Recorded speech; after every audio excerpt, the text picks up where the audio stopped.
and I got offered a role over there, and I already knew what that meant. I was like, nah, I'm not gonna do that. Oh, come on, like it'll be funny. I'm like, nah, like I don't need to wear a dress to be funny. No, come on, bro, it's gonna be super funny. I'm like, dude, I don't need to wear a dress to be funny. I can be funny without wearing a dress.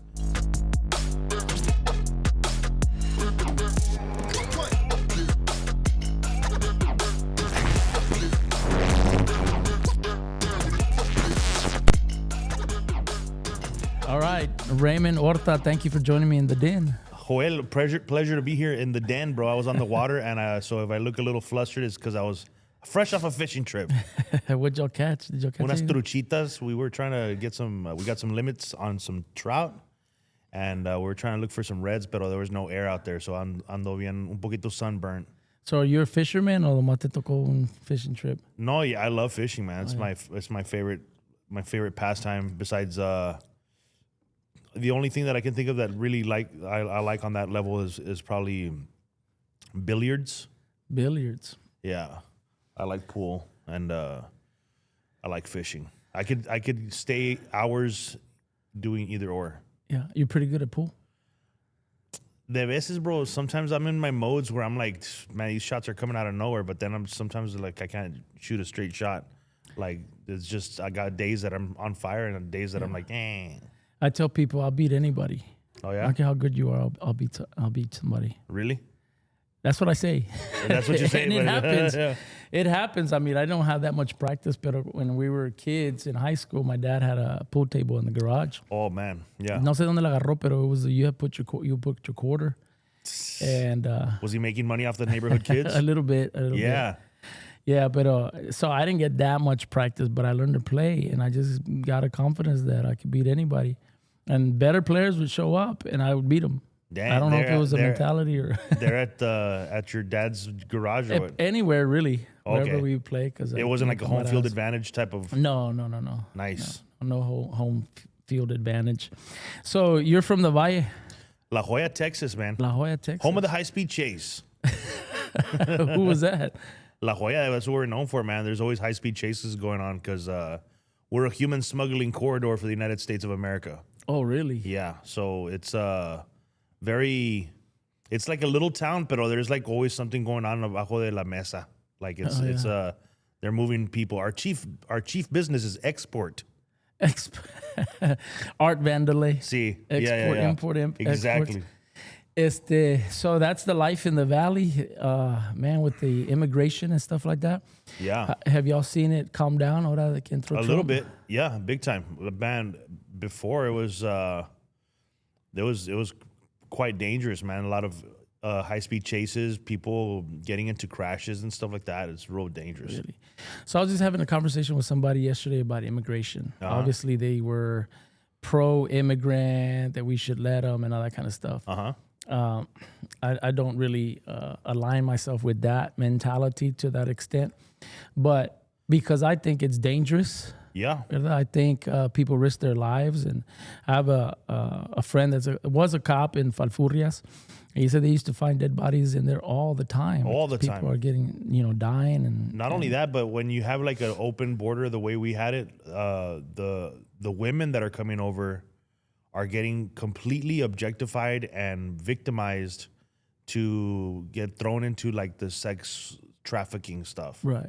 And like 80% of women and girls are like they face some trauma like that throughout their coming over here. So if you guys are pro open borders, just know that you're completely totally going down on women's rights. Like totally just completely destroying their rights, their own body, their own choice. Like that's out the window when the cartels are bringing you across. You gotta pay whatever they say, and it's like sometimes they want more than just the money.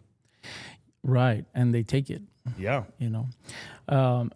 there's a lot of people that believe that just because they're Hispanic, that they have to be pro open border, pro illegal immigrant, as if though they're doing them a favor. Yeah, and I'm like, actually, if you're pro Mexican, pro raza or whatever. Yeah. If you're Hispanic, you should be more concerned about those people taking those risks that they shouldn't be taking. Absolutely. And a lot of people, like you said, they are kind of brought up into it, you know? Like, and if you don't vote for that, you're like a sellout. Right. You're like, oh, you turned your back on your own people. It's like, no, like you're actually trying to help them out. Right. You know? Tienen nopal en la cara. Yeah.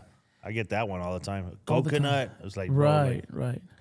and they don't even understand that by saying that, calling somebody coconut or saying that they have the nopal on their face, that's racist. Mm-hmm. Like those are actual like racist remarks. Like that's actual trademark racism, and nobody ever calls them out on it.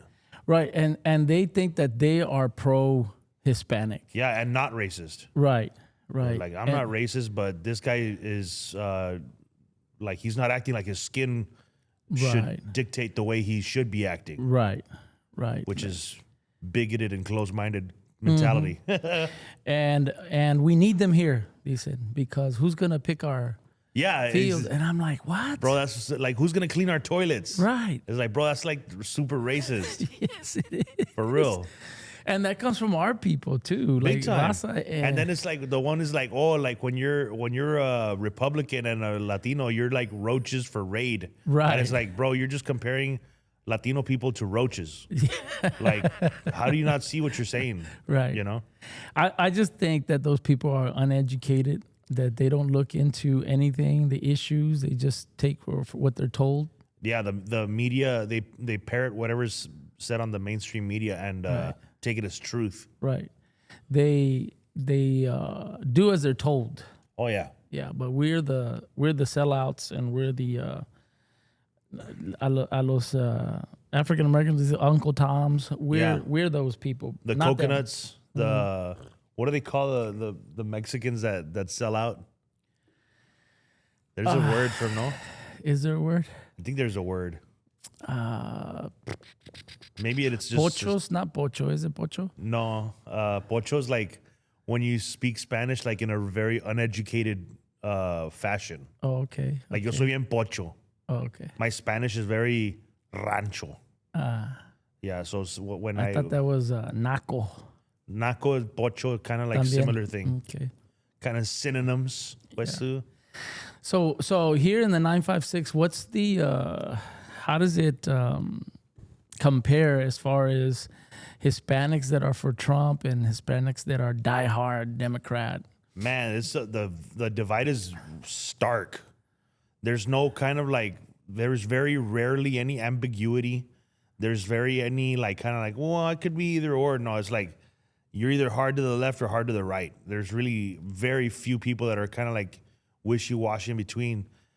And they're very passionate both ways. Like it's crazy. I'm hardcore to the right. Hard to the right. And because I see all the comedians being hard to the left, right, I feel the need that I have to be a bit of the balancing beam. Right. So I go hard to the right for the sake of just being the voice of balance. Because everybody, all the comedians, puro leftist, like they're all about the leftist agenda. Yeah. I'm like, dude, nobody sees that it's being lopsided this way, and I have to go hard to the right just to balance it out. I think a lot of those people, even in like the Hollywood and stuff like that, they go super left because they want to be accepted. 100%. They want to be part of the cool crowd. And that's how you get work. Yeah. Like if you don't go with that, you're not going to get any work. Yeah. I've been part of Hollywood. I've been offered a role with a dress in it. And really? I said no. Like I said, no, I'm not going to do that. We know what that means. Yeah, exactly. And there's people out there that don't know what that means. Just think about, like, off the top of your head, all the comedians you've ever seen that have worn a dress in the movies, like comedy movies, that have put on a dress. Like, think about Mrs. Doubtfire. Think about Big Mama's House. Think about Jim Carrey with when he wears the tutu on Pet Detective. Yeah. Like, they put The Rock. They put him in Milo a tutu. También, no? Yeah. Living Color. Yeah. Oh, yeah. And then John Leguizamo. All those guys, the Marlon brothers, the Wayans brothers. Yeah. They not only put them in a dress, they got them out of their whole, like, they made them white chicks. Like, Oh yeah. They took away their black masculinity and made them like it's a humiliation ritual by the production companies. So that stuff goes on. That's actually true. And I got offered a role over there, and I already knew what that meant. I was like, nah, I'm not gonna do that. Oh, come on, like it'll be funny. I'm like, nah, like I don't need to wear a dress to be funny. No, come on, bro, it's gonna be super funny. I'm like, dude, I don't need to wear a dress to be funny. I can be funny without wearing a dress. Oh, why not, man? I'm like, I'm from Texas. I can't wear a dress. I'll never win another argument ever again. You know, they'll just pull up a meme, me in a dress, argument's over. I don't care what I say. And they're like, no, it's gonna be super funny. And I finally told them, like, look, I'm not gonna do it because it goes against my religious beliefs. That was raised. There are red flags everywhere, and they go, well, you'll never get any work around here with that closed-minded attitude. And that was the last I heard from Hollywood. Like I got kind of like blacklisted after that. But I think I've made the right decision. I'm doing everything grassroots, and I like it like that. Yeah, I know Cat Williams came out and started calling everybody out on that issue. He even called out some preachers, and I was like, what? Yeah, it's crazy. But when I thought about it, and I know that preacher was really in line with Tyler Perry, which is another comedian, if you want to call him that. I don't think he's funny at all. Yeah. In almost all his movies. Right. For real. ¿Cómo se llamaba la señora? Big Mom or Madia's or Madea. Like yeah. I didn't think he was funny at all. We were just talking about that on the way over here. We talked about him. But he's got movie after movie after movie on from that. It's crazy. I don't know why. I guess they guarantee them a certain amount of success. Yeah. Because I don't find him funny at all. And because maybe he was tied in with them, that's where I thought maybe they had, were able to get something on him, and then they what's the word? Blackmail them. Yep. That's exactly what goes on in Hollywood with those guys. And they take the contract because they're so desperate for fame that they'll do it. So how bad do you think that had to have been for Diddy to even be brought up on charges? I mean, he didn't get anything, but he got brought up on charges. It must have been extremely bad for him to... Yeah, and there's a lot of stories of all these people that used to go to his parties that were like, oh, yeah, like, behind the scenes and all that stuff that from the interviews and podcasts that I've heard, it's just like, golly, bro, that's as in the days of Sodom and Gomorrah. Yeah. Like, ugh. Yeah. How deep do you think that goes as far as... That's a punchline right there. How deep does it go? Oh, well. Let me remind you we're in church. Yeah. yeah. PG. Yeah. PG. No, it's a rabbit hole. And the more you dig, man, the stuff you find, man, it's so sad. And there's a phrase on the underground forums: those who know what's going on, they can't sleep. And that's true. Like, if you don't know what's going on, you have a hard time knowing that stuff's going on, and it's normal. You know, that's sad. Like, there's stories of these people that are prominent people in power, like hunting children like they're pigs, like they have hunting dogs, and they go out like on hunting expeditions, hunting these people in the middle of the night in the forests and stuff as part of their thrill. That's like sketch, man. Sick. But they call us conspiracy theorists. No, dude, that's the term. That's a term that I've heard quite often. But I think about it like this: conspiracy theorists are just analytical thinkers. Right. So every time somebody calls you a conspiracy theorist, hey man, quit using all that logic and analysis and analytical thinking. We don't like it when you do that. It's like, bro, I'm just trying to like critically question what's going on and question the motives of known liars. Mm-hmm. And they're like, hey man, that's too much free thinking over there. You better chill out. Mm-hmm. Too much freedom of thought. And bro, sometimes it seems like you don't even have to think that much. You don't. It's super obvious. Big time. and they just don't get it, and they don't see it, and you see them like just following like sheep, following and whatever they're told. They'll argue like that you're wrong, but even if you present them with facts, they'll just that's not right, that's not true, that's been debunked. It's like, by who? People that are paying for it to happen, of course. Like the guy that they said debunked Pizzagate, right, was found with Pizzagate material like all in his possessions. Like, of course he's gonna say it's been debunked. He doesn't want anybody sniffing his trail. Right. So it's like, and they won't take the you're crazy. Pizzagate doesn't happen. Right. Okay. Yeah. Crazy. I believe it did. I believe that was accurate. Man, the things that I've studied, there's the journalists that I follow that have been following it, and they said nobody ever investigated it. Nobody actually put the work in to investigate it fully. They just said it had been debunked, but there was no actual investigation that they did. There's too many people involved. Oh yeah. And man, I would love to see. I'm one of those types of people that's like, let it fall. Let the whole thing, let the whole house of cards crumble. Mm-hmm. Let's watch them squirm. Let's watch the whole thing come down in a biblical burn. Mm-hmm. Like, let the whole thing burn. Let's see people like let's see it. But they won't do it because they're all involved. Yeah, the Epstein suicide. That's like, they took a break. They were on break while he did that. We lost the footage. There's no footage. All of a sudden, there's footage. And it's edited. Yeah. Yeah. And I was listening to Kash Patel, and I think it was Bongino. Oh, yeah. And he was like, we got the video. We saw the video. It's like, AI, they say, well, no, it's like grainy. It's grainy. You can see it. I was like, so AI cannot produce a grainy looking video, like authentic looking video. Like, come on. I've seen what AI can do. It's crazy what AI is coming up with, man. So what do you think? And this is where I'm getting, how bad is it that a Kash Patel, a Dan Bongino that were like, we're going to get in there, we're going to clean house. All of a sudden they're tamed. No, dude, they got people looking at them that they don't, they pulled out. Like, and those people who say, oh, you want to expose us? Well, we're going to come after all your family, your kids, your wives. They're going to be made examples of. Right. And that's where it gets, man, that's hardcore. A man would be like, oh, well, I got to do what's best for my country. But then when they put your family in the crosshairs, you feel the need and the obligation to be the protector of your family. Right.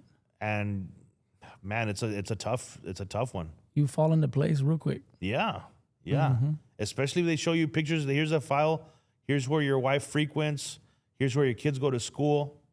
Here's where this is where they go to daycare. This is y'all's hobbies. We got all this on you guys, and we know your routine. It's gonna be tough for you to say I'm gonna still continue exposing what's going on. Está cabrón. Yeah, especially if the Clintons are involved. Yeah, you don't want to have dirt on the Clintons. No. Like we don't. I don't know a thing about the Clintons. I do not have dirt on the Clintons. I'll tell you that. Oh, man. So how has that been like on your comedy career, believing the way you believe? I've lost thousands of followers from the get-go, like since 2020. And bro, I love being a comedian. It takes quite a substantial bit of brain power. Yeah. So you got to know what's going on. You got to be informed of what's going on. And I don't like to open my mouth and be wrong. Mm-hmm. So I do all sorts of research from all different angles to make sure that I got them all covered before I ever open my mouth. And then for somebody to be like, bro, you're stupid. I'm like, actually, no, I'm not. Right. Like, I'm actually quite bright. And I've done a lot of research. So when COVID was coming out, man, I was digging into what was going on in China, the political stuff that was going on in China. Hong Kong was staging a revolution right when the COVID was released, and it was the Chinese attacking their own people. Hong Kong was in the streets protesting. They released this bioweapon on them to try to send them back home. and then all of a sudden it got out of hand, and everybody started getting infected, and that's how COVID started. But people are under the impression that it was a bat at a wet market. It's like, dude, no, the Chinese people attacked their own people. Like the Chinese government party, the Communist Party, attacked its own population. So you did all that research and you found out all that information, but somebody that plays Candy Crush all day came out and called you stupid, that you don't know what you... Yeah. Stick to comedy. I can't stand that, bro. When people tell me, stick to comedy, man. Bro, I put up comedy clips all the time. You guys never comment. Then when I say something that ruffles your feathers, you're going to tell me to stick to comedy? Go comment on my comedy clips and I'll stick to comedy. Yeah. But the people, even comedians like Joe Rogan, comedians like Jimmy Dore, there's these comedians that have said, even like Steven Crowder, they're comedians that have said, comedy is right now the biggest thing we can do is put out the truth in a humorous way to let the people know what's going on. That's what the role of the court jester was back in the day. We had to tell you what was going on, call out the corruption for what it is, but do it in a humorous way that would keep us from getting beheaded. Right. That's the art of the court jester, which is comedians nowadays. And we're the ones that will tell you the truth without trying to avoid that guillotine. Right. And it's frustrating knowing the truth. I got banned off of Twitter at the time. I got banned off of Facebook many times for putting stuff out there that ultimately ended up coming out as true. True, yeah. Yeah, we during COVID, we experienced the same type of attacks because we didn't close our church. Really? And we came out on the news all over. Did anybody get arrested for it? I almost got arrested. Really? So that weekend, the sheriffs show up and they're in front of the church, sheriff and other law enforcement, telling our people because our county judge issued an order that even churches were not allowed to get together, even though that's exempt. Unconstitutional. Right. And that was one of my arguments. I had spiritual arguments, but I also had those practical arguments. It's our constitutional right to do this. Yeah. So that was Sunday. By Monday, I was getting calls from all kinds of news agencies, Telemundo, Univision, and we ended up coming out like on NBC World News and nightly news and stuff like that because we weren't closing. We were one of the few churches there was other churches. And I'm sure that you got called all the different names in the book. All kinds of stuff. Even by the come and take it's. Grandma killers. Yeah. Even by the come and take it's, the don't tread on me people. Me, guys. They were acting like a bunch of sissies. Really? Oh man, all over. I put out that post. Just let them put the boot on the neck a little bit. It'll flatten the curve. Yeah. Even by the end of that service, I put it before service. By the end of this, because the news wouldn't come out and cover it. By the end of that service, my post had blown up, 98% negative against us. Really?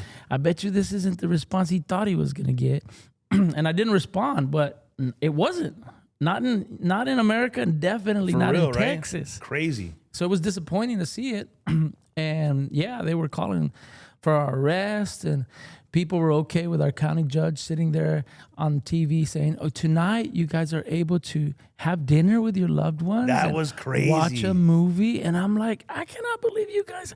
People, thank you, judge. Thank you. I'm like, what in the world is happening? That was crazy for me.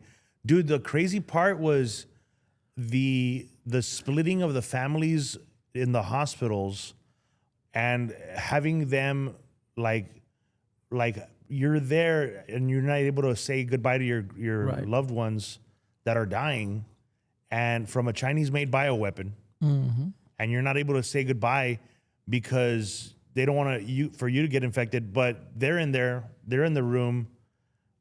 Dude, why don't you just use the same protective gear that the doctors are using to say goodbye to your loved one? It's a PPE like mask. Right. Why don't you just put on the same exact thing that the doctors are wearing to go say goodbye to your loved one? Right. I had a guest a couple episodes back. He said, "You think they were killing people?" Yeah. And I was like, "Oh yeah, I do." Yeah. They were doing it. Did you hear about the medicine that they were using, remdesivir? Yes. Man, that was actually taking people out. Well, this guest said that it helped a friend of his. Right after I said, remdesivir was killing people, and they weren't giving us hydroxychloroquine or ivermectin. It's already proven that hydroxychloroquine didn't work. And I was like, by who? Who proved that? Because people that I know were utilizing it, and it was helping them.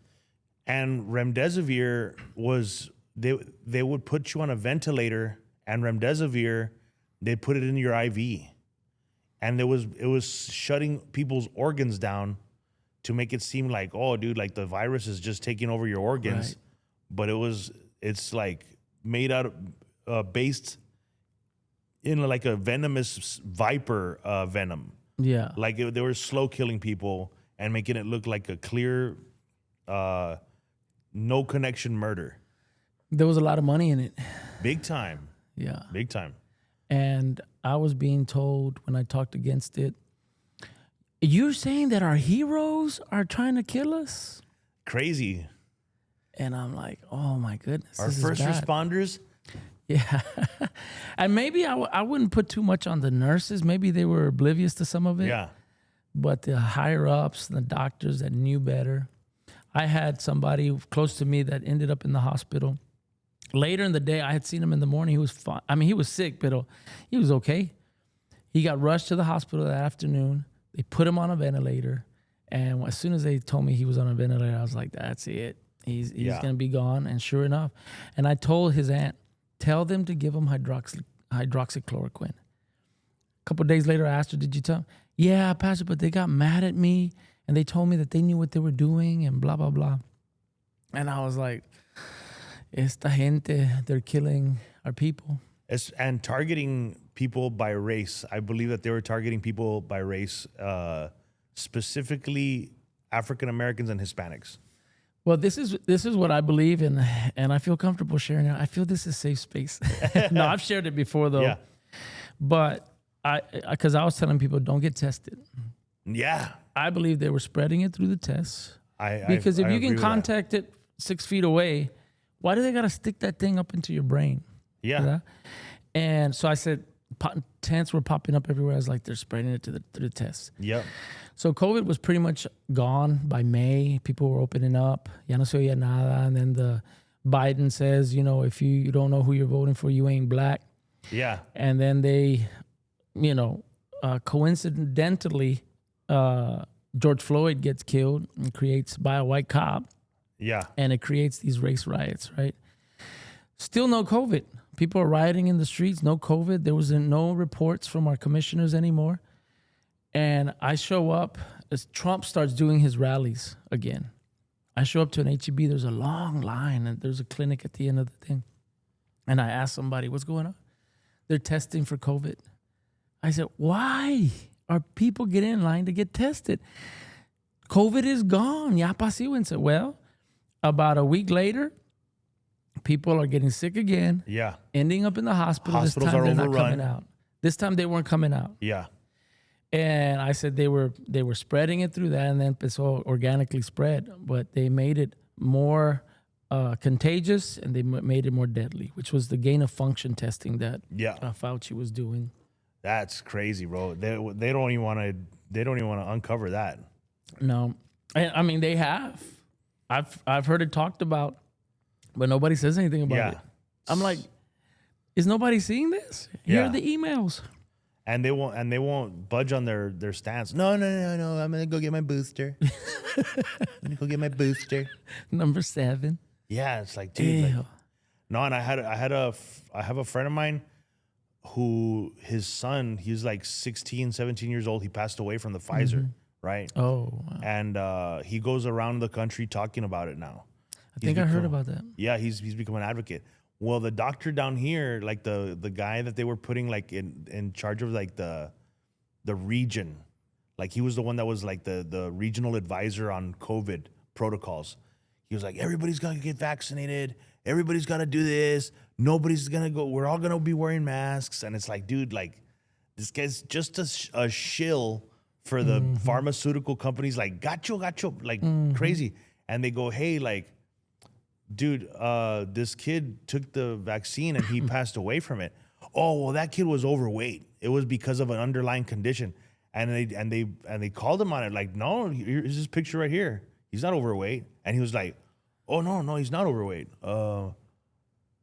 Well, and it turns out he didn't know anything about it. He had no idea about that kid or his case. And he was just like saying as if he was the expert on it. But they called him out on it live on the air. And he was just like, oh, God, I thought he was overweight.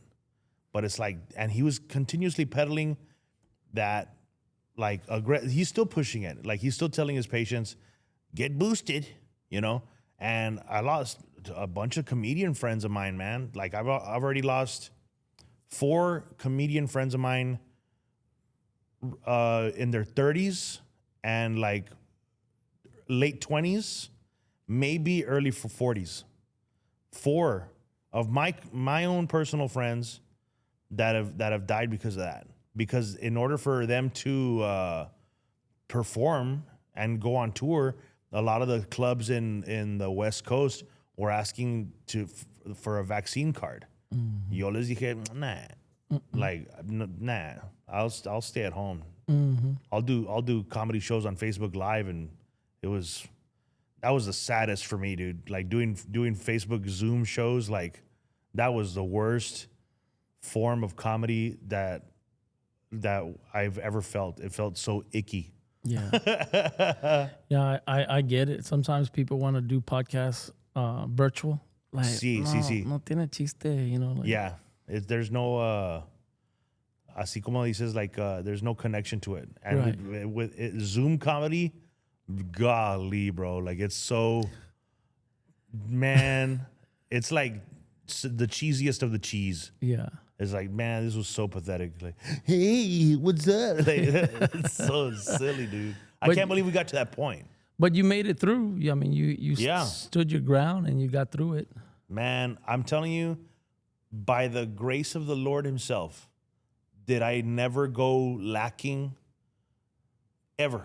Throughout the whole time, somehow, some way, man, even when we're running low on food, Like we were running. There was points where I had spent all my money. I had a bunch of money in Bitcoin and stuff like that. That I was just going through it, going through all this stuff, and then I had run out of money, and there's no way of like doing shows or nothing like that. Y luego de repente, out of nowhere, bro, a box of food would show up to my front door, bro. Like the school had like, hey, this was like the school lunches that they didn't give out. We're just bringing them to the community. Like, I was like, out of nowhere, bro. Like, food for my whole family would show up. Like, I was like, wow. Like, man, I got a chance to see the Lord's timing throughout 2020. Porque before 2020, I had a nationwide tour that I had 52 cities in 60 days. And all of them were already selling tickets, bro. I had already, like, each stop was going to be like roughly about $5,000 net profit. So 52 cities, like you're talking about $250,000, a little bit more than $250,000. And the week that we're supposed to go on tour, COVID locks everything down. The very week we're supposed to go touring. Like, it was crazy. Yo estaba bien, man, I was scared of that tour, bro. I'd never had pushed my body to that kind of limit of, man, we're doing 52 cities in 60 days. One night we're going to be performing, then we're going to be driving overnight to get to the next city over. Like, it was going to be a gauntlet. Yeah. I really don't, I think that my body would have given out in the middle of the tour, man. Cause man, eating on the road, I would put a lot of like filth, puro like stuff, like road food, man. You know what I'm saying? Like, and just damaging your body and stuff like that. But when I took that time off from the, from that, man, estaba bien agüitado, güey. Estaba bien agüitado, bro. I was missing out on mad money. People were calling me like, hey, since we're locked down, can you send us our money back? And I was having to give people their refunds. No, dude, depleting all the money that I had in my bank account just to quedar bien con la gente. And I gave everybody their money back, bro. Like, as best as I could. There were still some people that are like, hey, man, like, I'm like, bro, like, I don't have any cash to give. Like I'm out, you know. But when I go through there, you still got your table, you know. I'd give them chances like that, and throughout the whole time, as a comedian, I saw the Lord through his timing. His timing is perfection.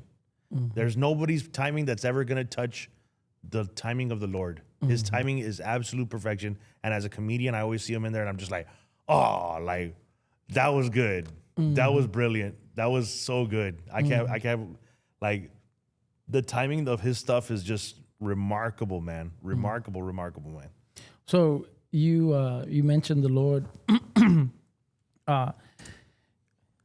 You've been born again. Yeah. Yeah. When did that take place? Well, I've always grown up in a Christian Catholic household, right? Before my son was born, I had a near-death experience where I had like an allergic reaction to some food and I died for like a few minutes. Where my soul got a chance to meet and experience the love of the Father in a tunnel world vision of awesomeness and information that I could only describe as like a grandma's hug times a number that's just a lot. Like one of those like exponent numbers with to the trillionth power. You know? And in a different level of being loved and feeling his freedom, man, like when I came back from that, I was like, wow, like that's who the Bible's talking about. After that, the things that started being put in my path, bro, like archaeological evidence that proves the Bible, little seeds of like, hey, this is why the Bible's true. This is look at this. Look at Noah's Ark on the mountains of Ararat in Turkey. Look at the Exodus crossing site. Look at the Sodom and Gomorrah ruins and stuff. All these archaeological sites that are still there. You can find fascinating stuff on YouTube. You can find the real Mount Sinai where the commandments were given and see it for yourself. And it's like, dude, the archaeological truth of the Bible is right there. And I started like, man, like, dude, I'm an evidence-based person. Like seeing that firsthand after that near-death experience was just, man, God showing me that, hey, this is my word. My word is true. You can rely on it. The evidence is there. Anybody that tries to tell you otherwise, show them the evidence. It's right there. It's perfectly. Anybody who doesn't believe in the Bible is like, dude, like all the evidence is there. You can question it. You can moan and gripe about it. But dude, if you're an actual open-minded person wanting evidence for the Bible being true, there's archaeological evidence that proves it. Simple. It takes way more faith to be an atheist than it does to be a believer in the Bible. And I firmly believe that. So after seeing that, all the stuff that was going on in the Bible, and this was during 2020 when we had nothing to do. So I was just eating like lots of content, information. Y en eso, what I'm telling you about refunding their money and stuff, I was still being antagonized by haters and people saying, like, no que no, you were going to be on tour y ahora no traes nada, no estás haciendo nada. And I remember, dude, I told this guy, like I told him off. I cussed him out and I told him like some bad words. Y luego at the very end, I told him like, and it was essentially saying like, thus saith the Lord, you know, like being real, like, gacho with him and treating him like really trying to use my words to bring down his emotional being, like as hard as I could. Y luego from there, bro, it was as if the Lord used my own words, bro, to bring down like my hand got like gnarled, like I couldn't move my right hand that I had texted this dude with for like 4 months, dude. I couldn't use it to go to the bathroom. Dude, it was, my hand was in so much pain. Like I had slammed it in a car door.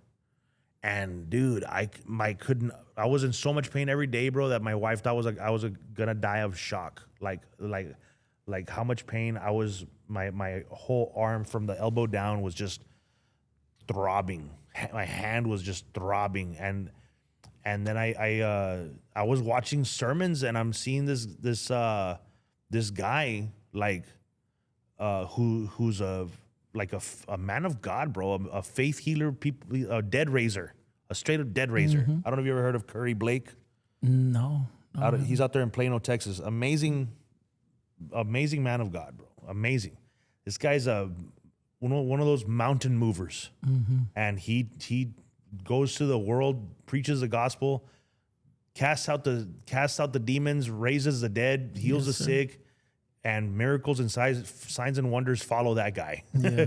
So I went over there to his church in Plano, Texas, drove 9 hours to be there, con la mano toda hecha garras, bro, like gnarled hand, and I'm just driving, like trying to get there. My family and I go over there, and I have this guy pray for me. And man, I'm in his church, and he prays for me, and I'm thinking, no, I'm gonna have my whole situation fixed. It's gonna be like instantaneous. I'm gonna see a straight up miracle. Bro, nothing happened. That's what I thought. Like nothing happened. I'm still in pain, and I'm driving to my house, like from Plano, Texas, 9 hours, así con la mano así, like throbbing. Dang, man, I was in so much pain, and I'm just like, but I got home, and I started going through sermons. I couldn't get enough sermons, scripture. I would wake up like 3 o'clock in the morning when nobody was awake. I would go to YouTube and I'd watch sermons from all the different pastors, bro. All the different different men of the generals of God, you know, A. Allen, Smith Wigglesworth, you know, John G. Lake, all these generals. Catherine Kuhlman, ¿cómo se llama el German guy? R.W. Schambach. Schambach, y también the guy that would preach in Africa to like millions. Bonnke. Reinhard Bonnke, bro. And I was taking all this in, dude. Like I could not have enough. Days would go by, and my wife's like, "Hey, you haven't eaten anything in like 2-3 days." And I understood what it was like to be filled with the word. Like I was like, no, like this is, and I'm watching these dudes do miracles like on TV, like straight up miracles. And then I'm asking God, like, man, I'm still here watching these miracles for all these people, and I'm here with my hand toda hecha garras. And then the still calm voice of the Lord says, if you weren't hurting this bad, you wouldn't be seeking me as hard as you are. Dude, he was 100% right. Wow. He was 100% right. So I feel that when I went to go get prayed for with Curry, he gave me like the Holy Spirit, like to search the truth. Like I just wanted nothing but scripture. And after that, I was no que digas tú, like born again, maybe, but in a way that I was just insatiable hunger for the truth, the scriptures. So much so that I took my family to Jerusalem, got them baptized in the Jordan River, baptized my whole family, got baptized myself, went to the Museum of the Book and saw the Dead Sea Scrolls and showed them, like, man, the best thing about it was seeing my kids where we're at the top of a mountain looking into the valley of Elah where David fought Goliath. And we're doing a Bible study on this little mountaintop under a tree, looking into the valley where David fought Goliath, and my kids are like, you mean that story's true? And it's like, it happened right there. It happened right there. And for them, that was like, they just know the Bible's real. Like we went all throughout the Israel, toured all of it, like showing them, man, so many biblical sites, like that they were really like, no, this is it. We went on a boat ride on the Sea of Galilee, and it was just an amazing experience for them. They've never been homesick about a place like Israel. Like, man, if you ask my family where they want to live, they all want to live in Israel. Yeah. And it's just an amazing, like, I understand what the Bible says. Even like being there and seeing some of the Bible prophecies that they say about Israel, it's right there in your face. And it's hard to say, like, man, the Bible doesn't know what it's talking about. It's right there. Like, it's right in your face. Like, the things that were said thousands of years ago are still right here. Like, it's right in front of your face. I had a Jewish guide when we went in 2015 And we're going inside where the Dome of the Rock is. Oh, wow. That plaza, right? Yeah. And he's telling us, aquí es donde creen esto, and this is where they believe this, that, and the other. And I'm like, how does this guy see everything that had been prophesied and everything that has been written and still not believe? That's the crazy part. Like, we had a Jewish guy that showed us like this giant crack underneath the temple, the wall. And it's this giant crack that was on an arch. And he goes, yeah, that crack happened like in, experts say between like 27, the year 27 or 30. There was this giant earthquake.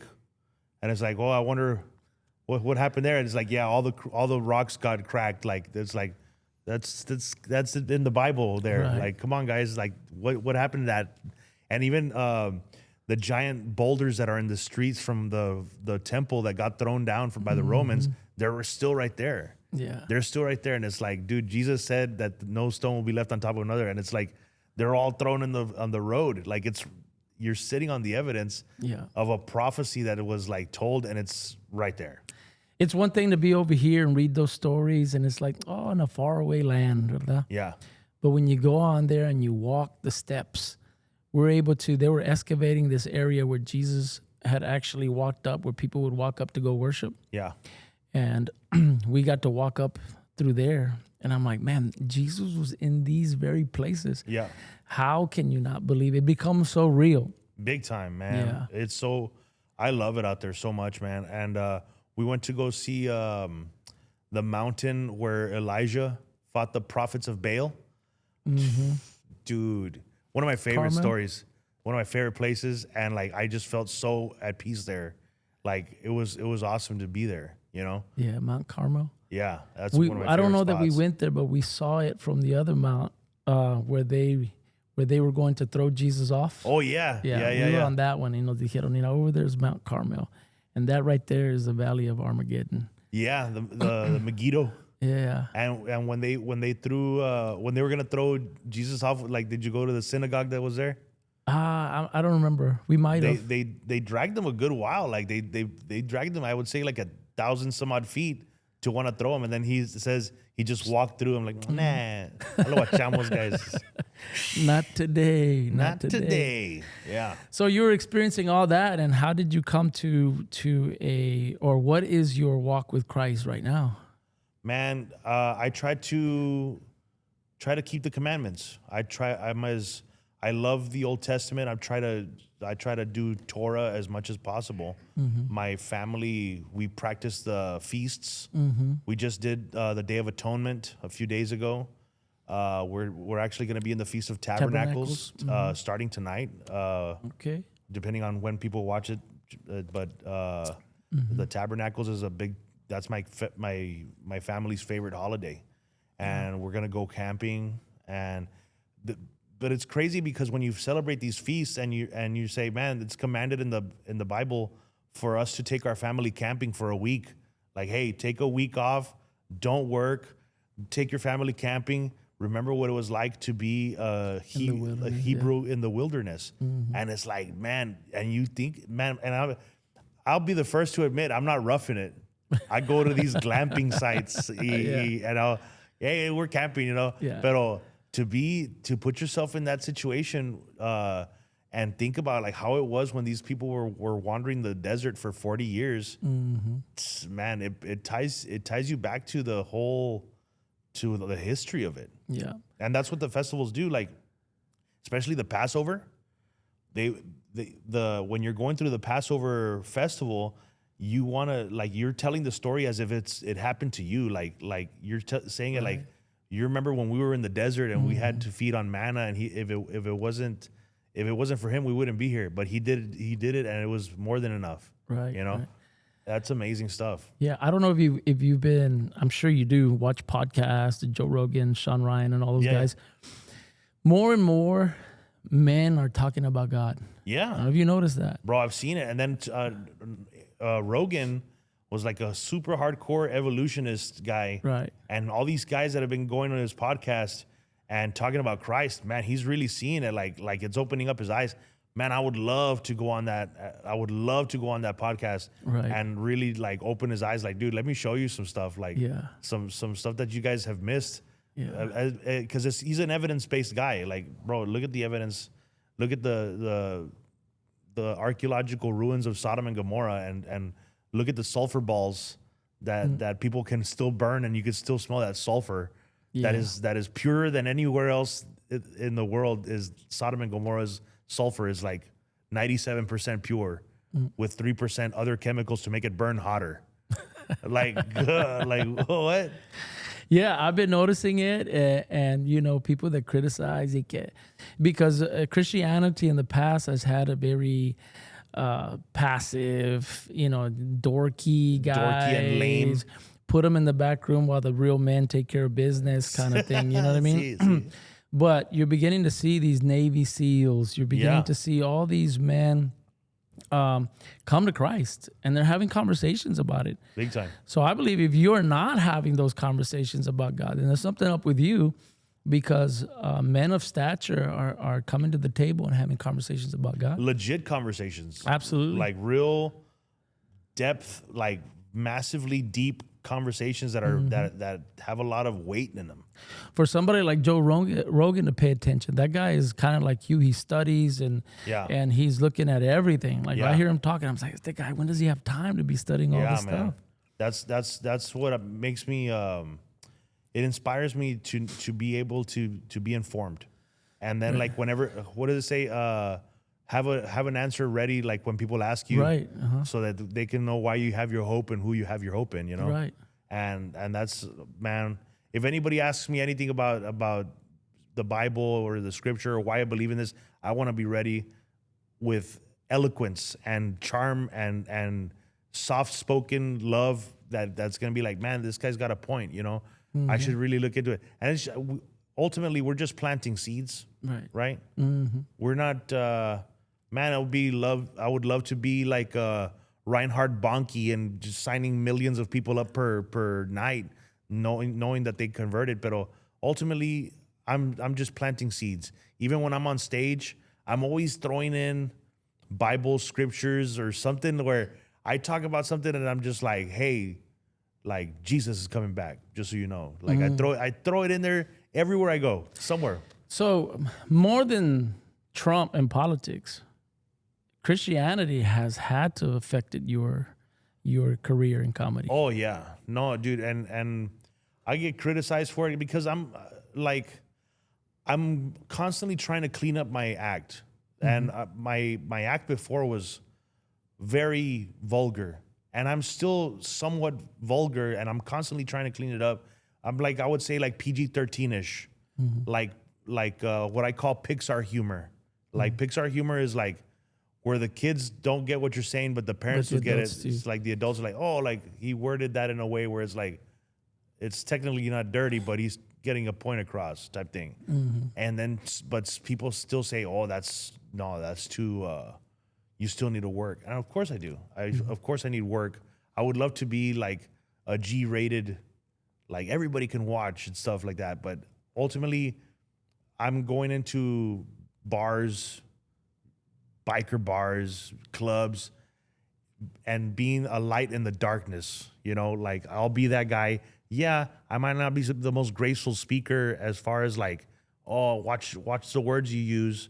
But man, I'm really trying to put it out there that, hey, I'm really like love the Lord with all my heart, mind, soul, and strength. How do you do that? What process do you take to try to clean up your act? Man, everything is just finding words that substitute bad words, you know? Like every word has a substitute, and it's just finding I think George Washington was the one that said, a tongue that curses is a weak mind desperate to communicate.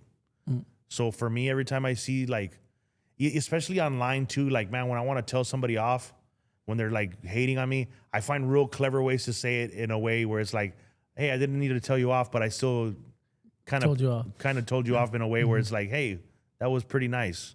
That was all right. Yeah, I think another way as well is like the topics, right? Sometimes you change the topics, but your audience is going to determine that a lot. Man, big time, all the time. And I mean, I may have lost a bunch of people because they say, "Oh, he's all pushing the Jesus stuff." If you had a true encounter with Jesus Christ, where He radically saved you from who you were, why wouldn't you say anything? Right. It would be the most selfish thing to keep them to yourself. As a believer, and man, I've seen genuine, like, prayed for people and seen genuine miracles. Genuine, like, whoa, like miracles. This is amazing for me. Like, I feel like a little kid, like seeing beautiful things unfurl before my eyes and seeing actual miracles happen. You want to get excited. You tell people, like, man, dude, this is what happened. Whatever. No, dude, I saw it happen myself. This, like for example, just real quick, a friend of mine, during COVID, he came to my house, and he's a big dude, like probably weighed close to 400 pounds, and he was gurgling like in his lungs. And he's like, dude, I don't want to go to the hospital. I know if I go, I'm not gonna make it out of there, bro. They're gonna hook me up to a ventilator, and they're gonna kill me, you know. And he's like, bro, I need for you to pray for me. And I'm like, let's do it right now. And we were outside in my driveway, and there were several people that were there with me. And I start praying over this guy, and it was super calm. There was no wind or nothing. And we start praying, and all of a sudden we start seeing like a whirlwind develop right around us with leaves, like doing like a little mini tornado right on top of us. Like there's no wind anywhere else, and there's like a little tornado happening as I'm praying over him. And I'm talking about this guy's lung was like it sounded like really bad pneumonia. Immediately, I'm talking about like immediately, when that wind stopped, we stopped praying, it was gone. Totally, completely cured. And it was amazingly, like, one of the most spectacular things I've ever seen. Like, crazy miracle to see, and multiple witnesses to see it, right? I've seen so many miracles like that.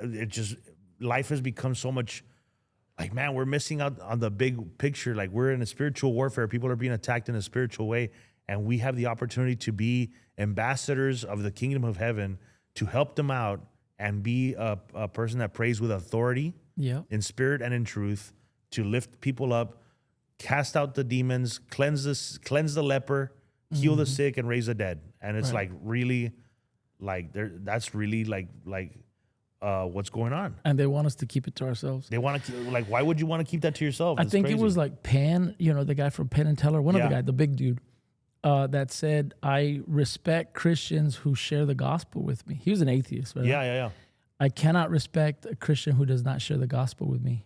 Because if you believe in something that's going to save me from hell and you don't tell me, like, shame on you. For real. Right? I may not believe it, but shame on you, because you supposedly do believe it. In such a way that you're like, man, you don't want to say anything because you might piss him off, but you get, at the same time, you can save him from eternal damnation and hellfire.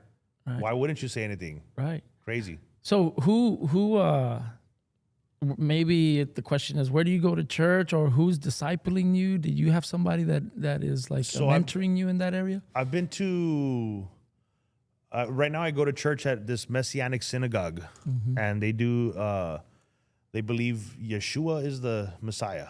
And so that's where I go to church. Really small congregation, lovely people. But man, I've met lots of pastors that have given me massive bread of life. They've given me big time, what would you say, like impartation? Or? Yeah, they've even anointed my head with oil, prayed over me, allowed me to share my testimony, especially like the near-death experience. I had a pastor friend of mine that he had a near-death experience where he got a chance to experience hell, and hit my testimony where I got a chance to experience the Father's love. We did it together, and we talked about, like, hey man, these are real things that are happening. You could either be in the Father's love, or you can be on your way to hell. And both of these are like, here's our experience where we saw both and it was massively powerful. That's been the most amazing part, like where we're getting a chance to speak in front of people. Anybody specifically that you would say, like, this person is taking me under their wing to mentor me? Because I can imagine that a lot of pastors or whatever would be a little intimidated to mentor somebody that has like your notoriety and, you know, kind of position. You know what? This real good friend of mine, his name is Jose Muniz, and he's been a street preacher for like 40 years, man. Lovely guy. That guy's he's the one that put the trip to Jerusalem together. And so he's gone multiple times. He's been like over there like 20 times. And then long ago, it was crazy, but after my near-death experience, I had bought my wife this like old Bronco, right? Like an old Bronco truck, like a 1985 or 82 Bronco. And she took it for a test drive. We were driving around, and she calls me. And she's like, "Hey, the truck broke down." And I'm like, "Oh man!" And she's like, "Oh, I'm over here at this guy's house, like in like Northern Mission and the Mile Lines and stuff, like kind of like the shady area, you know." And this guy's coming out to the truck. "Oh no, man!" And he's over here like asking us if we want to go inside. I'm like, "No, don't go inside. Like, I'll be right there." And I'm like heading towards her, and I'm just like, "Man, I gotta get over there before this dude's just being a weirdo." My wife's like, "Oh, I don't know. This guy's kind of like just being like offering us something to drink, and he wants us to go inside his house." I'm like, "This is kind of weird, you know?" Yeah. And so I get there, and the guy comes out. He's like, "Hey, do you guys want to come inside? Do you guys want something to drink?" And I'm like, no, we're cool." And he's like, "Oh, it's because tonight we're having Bible study in my house, and if you guys would like to stay, like, you're more than welcome." And I was like, out of all the houses that my wife's truck could have broken down, we break down in front of this guy's house that's having a Bible study that night, like in an hour, and he's wanting to help us out. So yeah, I'm like, no, this is a sign from the Lord that we have to just go to this Bible study. Yeah. So we go to this guy's house, and he was one of the most beautiful people. Like, this guy is genuinely connected to Christ, bro. Like hardcore connected to Christ in such a way where he's just oozing happiness. Like, just the most joyful guy. His wife makes amazing food, and he just wants to share like the love of Christ with people that go to his house. Man, a gem of a person, And I've known him for years since that happened. And man, he was one of the guys that has always been constantly in my ear about becoming better, you know. Yeah. And his name's Bob Tony. Shout out to Bob, brother Bob. And he's actually in charge of putting on he does a lot of the prison ministries. So he puts on like presentations at prisons, and he's had me go out to a couple of them, and I do comedy at these prison shows, at these prison presentations. So he's been a wonderful, wonderful guy, and one of the most genuine, like, where you're like, man, I want to be like, if I can walk into a room and affect people, being that kind of person, that's what I want to be. Like, where you can honestly say, if everybody was a little bit more like Bob, we would all be quite all right. Like, and I'm pretty sure he'd be like, I'm just mirroring Christ. Yes, that's sir. all he's doing. And he's the biker gang, the Bikers for Christ. Oh, okay. So he's one of the main dudes. They call him Thumper. He's always thumping the Bible. Awesome. And speaking of that, and I know that there are people that everybody has a purpose, right? Yeah. The Bible says that there's a God-given task with which man must be occupied with. Yeah. So you have a God-given task, and sometimes we get kind of distracted by what we're doing in life and stuff, and sometimes God utilizes what we're doing to accomplish that God-given task. What would you say is the God-given purpose that you believe that God has put over your life, and how do you believe that you're going to be able to fulfill that grand purpose? Man, every time I go on stage, I always say a prayer that the love of the Father that I felt in that near-death experience is exuding out of me. Like I want that force, that love that I felt, that compassion, and freedom, that I want that to be felt in the laughter that I bring. So whenever I do a show, people don't know this, but long before I get there, I say a prayer for that, like, love to be felt in the room. And then at the end, when they've laughed for an hour and a half, I tell them, like, hey, by the way, guys, if you had a really good laugh tonight, like, I want you to understand, I said a prayer, and it was all because the laugh that you had was from heaven. Like, it came from him. It didn't have anything to do with me. And all of a sudden, people are like, what? Like, you kind of like spring it on them, like, hey, by the way, the Lord loves you, and he cares about you. And man, there's been some times, dude, where the people are laughing so hard that and I'm coming up with stuff on the fly that's so funny that I know it's not from me. Like I wish I was this talented, but it's just flowing. Yeah. And it happens right there on the spot, and it just makes me laugh so hard. And I even laugh at the jokes myself. And then at the end, I'll hear people, man, I haven't laughed that hard in my entire life. And you're like, wow, like, and it's a talent that it's like one of the hardest talents to have. But for me, it's like real easy.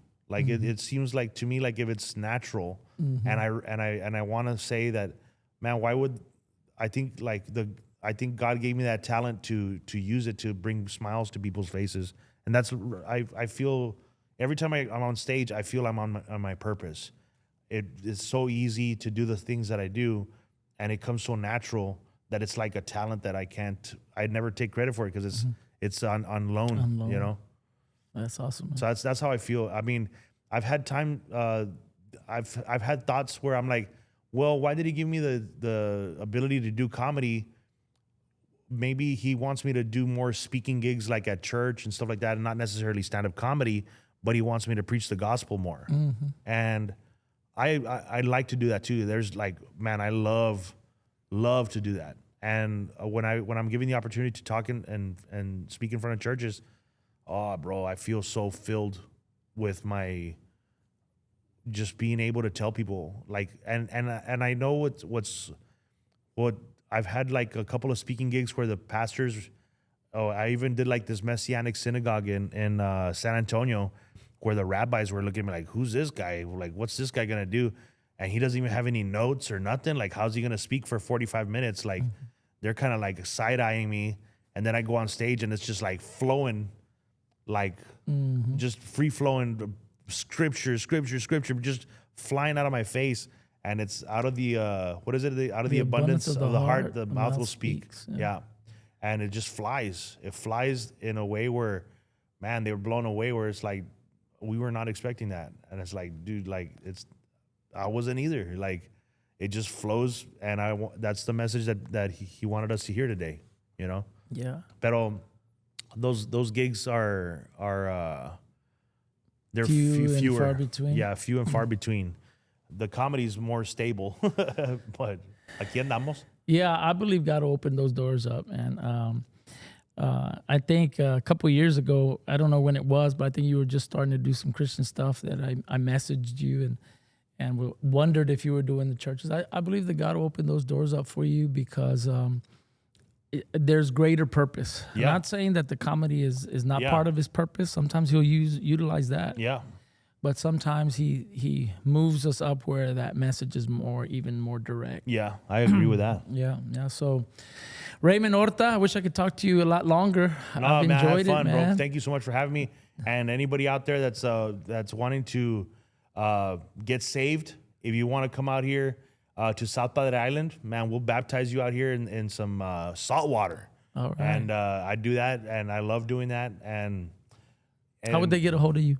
Anything on social media at Raymond is Funny, Instagram at Raymond is Funny, Facebook at Raymond is Funny, YouTube at Raymond is Funny. The only one that I have different is TikTok at Raymond Orta Comedy, because Raymond is Funny got banned on TikTok. No, but I appreciate you guys big time, and even if you want to talk and ask me some questions, I'm always I try to answer as many messages as I can. Yes, sir. Raymond, thank you for joining me in the den. Hey, thank you so much, Joel. Appreciate you guys. And may the Lord bless you. May he keep you. May he shine his face on you and be gracious to you. And may the blood of Jesus cover us all. God bless you guys. Amen. Aloha, chamos. Thank you guys. Yes, sir.